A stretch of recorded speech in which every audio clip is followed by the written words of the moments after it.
If you are wondering if screen mirroring or screencasting is supported on the Motorola Moto G87, then the answer is yes.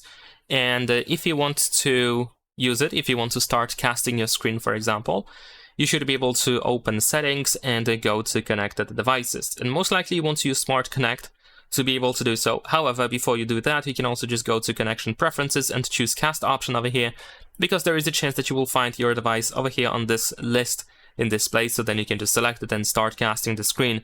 But most of the time it doesn't show up actually, so you can just tap on Smart Connect instead.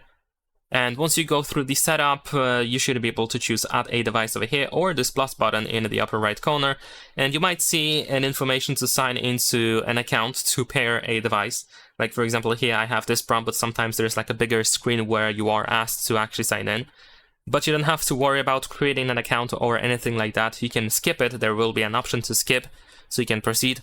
And then you can choose display, for example, right? And here we should be able to find your TV, for example, or your display in general, so you can connect to it and start casting the screen.